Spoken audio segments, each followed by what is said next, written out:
Hello friend, इस video के अंदर है करंट अफेयर्स। 8 तारीख के लिए करंट अफेयर्स है और ये यूपीएससी और पीसीएस के लिए इंपॉर्टेंट है। जो भी इंपॉर्टेंट है उसी को कलेक्ट किया गया है।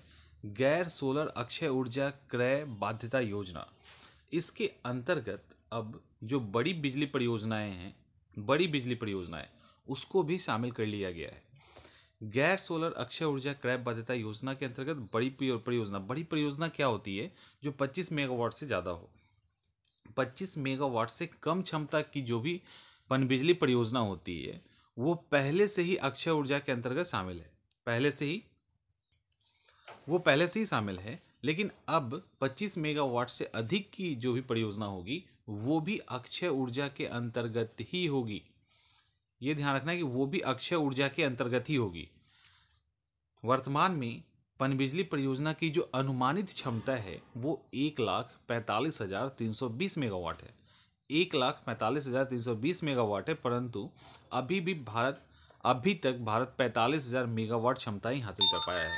तो अक्षय ऊर्जा के अंतर्गत अब बड़ी बिजली परियोजना आने से जो अक्षय ऊर्जा से रिलेटेड फंड है, जो लाभ है, वो इसको भी मिलेगी।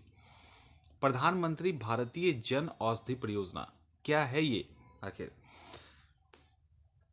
सबसे पहले यहाँ पे ये देखिए आप कि इसको 1 जुलाई 2015 से स्टार्ट किया गया। प्रधानमंत्री जन औषधि परियोजना को 1 जुलाई 2015 से स्टार्ट किया गया और 7 मार्च 2019 को, माने 7 मार्च को भारतीय जन औषधि दिवस मनाया जाता है। इस बार भी मनाया गया है और इसका उद्देश्य होता है जेनरिक दवा जो होता है उसके प्रति जागरूकता फैलाना, और इसी जागरूकता को फैलाने के लिए भारतीय जन औषधि दिवस मनाया जाता है। जेनरिक दवा वो होती है जिसका जो पेटेंट का जो टाइम है वो समाप्त हो जाता है और वो ब्रांडेड, जैसे एक हुआ कि रीबॉक कंपनी है, वो अपने लोगों के साथ उसी क्वालिटी का टी शर्ट दे रही है जो बिना लोगों के सरकार भी दे रही है। बिना लोगों के टी शर्ट की क्वालिटी वही है, लेकिन उसमें रीबॉक का लोगो लगा हुआ तो वो 2,000 का हो गया और सरकार का जो टी शर्ट है सेम है, 200 रुपये में मिल रहा है।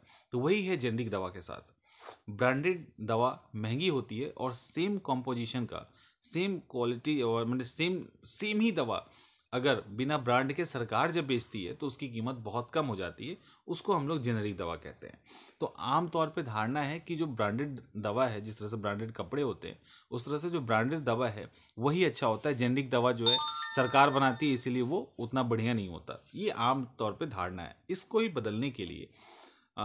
को बदलने के लिए प्रधानमंत्री ने भारतीय जन औषधि परियोजना शुरू की गई है। इस योजना का उद्देश्य लोगों के बीच जेनरिक दवाओं के प्रति जागरूकता बढ़ाना है और सरकार ने जेनरिक दवाओं को उपलब्ध करवाने के लिए जन औषधि स्टोर बनाया है। और अब जो नया डाटा आया है उसके अकॉर्डिंग लगभग 1.5 लाख, हाँ 1.5 लाख पर जितने दुकान हैं उस पर, मतलब हर दुकान औसत जो निकाला गया है उसके अकॉर्डिंग हर दुकान में लगभग 1.5 लाख रुपए, तो जो औसत निकाला गया उसके अकॉर्डिंग हर महीने औसत जो जेनरिक दवाओं की मांग में जो वृद्धि हो रही है वो 1.5 लाख रुपए के आसपास हो रही है। तो ये बढ़ता जा रहा है। 20 रुपए का नया सिक्का निकाला गया है। नरेंद्र मोदी जी के द्वारा 20 रुपये का नया सिक्का लॉन्च किया गया है। इस नए सिक्के के साथ साथ 1 रुपये, 2 रुपये और 10 रुपये का भी नया सिक्का लाया गया है। इसमें जो मेन फोकस है वो, मतलब 20 रुपये का जो सिक्का निकाला गया है उसमें दिव्यांगों को ध्यान में रखा गया है और उसको इस तरह से डिज़ाइन किया गया है कि जो भी ब्लाइंड है वो बहुत आसानी से उस सिक्के को पहचान लें। 20 रुपये के सिक्के में 12 किनारा है, यानी 12 किनारा वाला बहुभुज आकार का है। इसका वजन, जो वेट है, वो 8.54 ग्राम है। इस सिक्के के आगे वाले हिस्से पर अशोक स्तंभ का चिन्ह और नीचे उसके सत्यमेव जयते लिखा है। इसमें बाएं में भारत हिंदी में लिखा हुआ है और दाएं में अंग्रेजी में इंडिया लिखा हुआ है। सिक्के के पिछले हिस्से पर रुपए के चिन्ह के साथ 20 रुपया अंकित होगा। तो ये है इसकी पहचान, और खास करके दिव्यांगों को ध्यान में रख के, यानी दिव्यांग मतलब क्या, तो जो ब्लाइंड है वही तो, उन्हीं को दिक्कत होती है ना देखने में, तो उनको ध्यान में रख के इसको बनाया गया है। बोलो ऐप जो है, ये ऐप गूगल के द्वारा बनाया गया है। कुछ लोग, मतलब सब लोग तो नहीं करते, बट बहुत सारे ऐसे हैं जो टेक्स्ट टू स्पीच जो ऐप आता है उसका यूज़ करते हैं, उसी आधार पे है। इसमें क्या होगा, लिखने पे ये जैसे आप कोई भी वर्ड लिखते हैं तो उसको बोलता है ना, उच्चारण कर देता है, उसको ट्रांसलेट कर देता है। तो इसी पद्धति पर आधारित यह ऐप है। यह बच्चों को अंग्रेजी और हिंदी सिखाएगी। ये जो बोलो ऐप है, तो सबसे पहले याद रखना कि बोलो ऐप जो है गूगल का है और ये अंग्रेजी और हिंदी सिखाने के लिए गूगल के द्वारा लॉन्च की गई है। टेक्स्ट टू स्पीच पद्धति पर आधारित है। इसके अंदर एक एनिमेटेड पात्र होता है, एनिमेटेड कैरेक्टर है एक, जो बच्चों में आने वाले उच्चारण की दिक्कत को ठीक करेगा। जो भी बोला जाएगा उसको ये बोल के, जो भी लिखा जाएगा उसको ये बोल के बता देगा, जिससे उच्चारण करने की जो दिक्कत होती है वो समाप्त हो जाएगी। और इसके अंदर लगभग 100 कहानियाँ हैं, अंग्रेजी और हिंदी में 100 कहानियाँ हैं। 50 हिंदी की किताब और 40 अंग्रेजी की किताब उपलब्ध है। और जल्दी ही इसके अंदर और भी जो बुक्स हैं, जो और भी स्टोरीज़ हैं, वो डाले जाएंगे। इस ऐप का गूगल ने लॉन्च करने के पहले उत्तर प्रदेश के 200 गाँव में परीक्षण किया, जो पूरी तरह से सफल रहा। यूपी के 200 गांव में किया गया। एक ये भी फैक्ट है, इसको आप लोग ध्यान में रखिएगा। वन दिल्ली, ये भी एक ऐप है। दिल्ली सरकार के द्वारा वन दिल्ली ऐप लॉन्च किया गया है। जो भी दिल्ली में रहते हैं उनको इससे सुविधा होगी। दिल्ली का पहला कॉमन मोबिलिटी ऐप है। इससे क्या होगा कि दिल्ली मेट्रो या बस की रूट, उसकी टाइमिंग, उस वहाँ तक पहुँचने में जो भी खर्च आता है, और या कहीं इंटरचेंज करना है, वो सारी चीज़ें पता चल पाएगी इस ऐप की मदद से।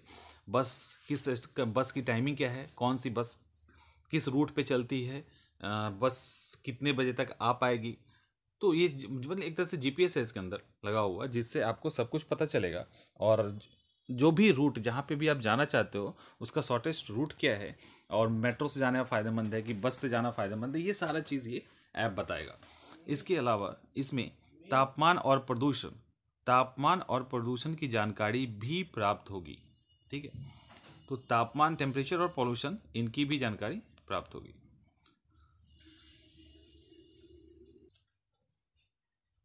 फोर्ब्स मैगजीन, फोर्ब्स की जो लिस्ट आती है 2019 की, तो फोर्ब्स की लिस्ट 2019 की आ चुकी है। इसमें दुनिया के सबसे अमीर आदमी अमेजन के जेफ बेजोस हैं, दूसरे स्थान पे बिल गेट्स हैं और तीसरे स्थान पे वॉरेन बफेट हैं। इसी के लिस्ट में मुकेश अंबानी जो हैं वो 13वें स्थान पर है। मुकेश अंबानी 13वें स्थान पर है और पिछले साल यह 19वें स्थान पे थे। यानी 6 अंक की इन्होंने बढ़ोतरी हासिल की है और आ गए हैं 13वें स्थान पे। टॉप 100 में मुकेश अंबानी के साथ साथ 3 और भारतीय हैं। यानी टॉप 100 में कुल 4 भारतीय हैं, जिसके अंदर अजीम प्रेमजी 36वें स्थान पर, शिव नाडर 82वें स्थान पे, लक्ष्मी मित्तल 91वें स्थान पर है। तो मुकेश अंबानी के साथ साथ 3 और भारतीय भी टॉप 100 की सूची में हैं। और इस पे हम लोग अलग से एक ये फोर्ब्स मैगजीन क्या है, क्या निकालती है, इसको हम लोग अच्छे से देख लेंगे। भारतीय भूवैज्ञानिक सर्वेक्षण के द्वारा 22 जीपीएस स्टेशन की स्थापना की गई है। 22 जीपीएस स्टेशन। सबसे पहले हम लोग ये देखते हैं कि ये है क्या।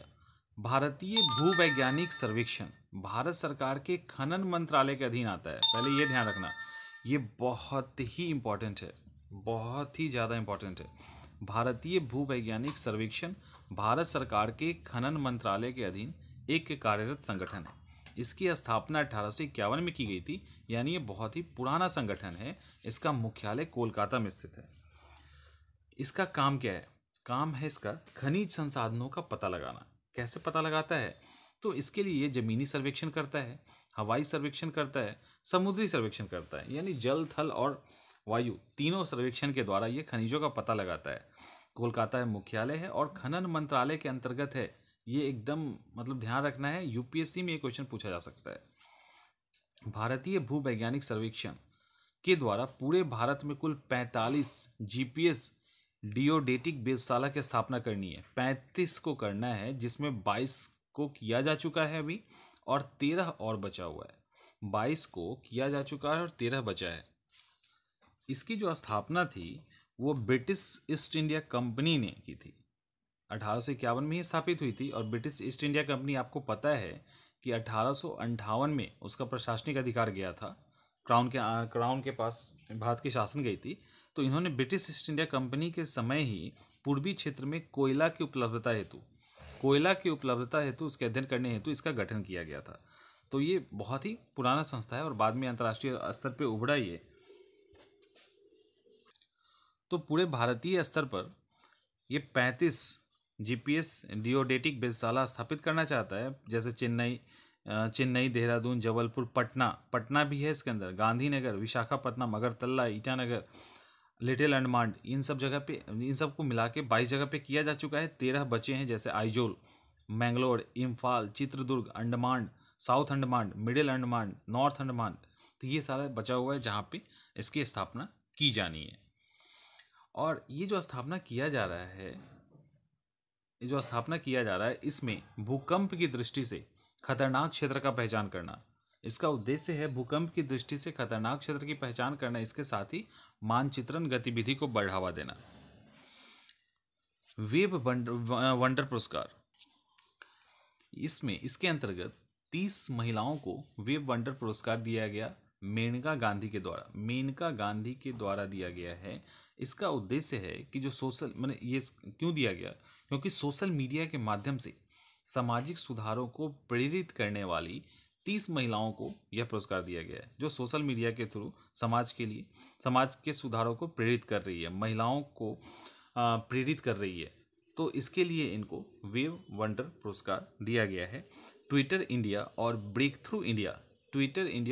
थ्रू इंडिया के सहयोग से विश्व के उन भारतीय महिलाओं को खोजा गया है जिन्होंने समाज में परिवर्तन के लिए एक बेहतरीन अभियान चलाया है और सोशल मीडिया का यूज़ किया है समाज सुधार के लिए, तो उनको ये अवार्ड दिया गया है। तो ये रहा करंट अफेयर्स। इसमें जो सबसे इम्पोर्टेंट है ये मैं बता देता हूँ। ये लिस्ट भी कर सकते हो, फोर्ब्स वाला लिस्ट भी कर सकते हैं आप, इसको भी कर सकते हैं। और इससे भी जो बहुत ज़्यादा इम्पोर्टेंट है यूपीएससी के ख्याल से खास करके, तो ये भारतीय भूवैज्ञानिक सर्वेक्षण बहुत ही इम्पोर्टेंट है। बोलो ऐप चलेगा, 20 रुपये का सिक्का भी चलेगा।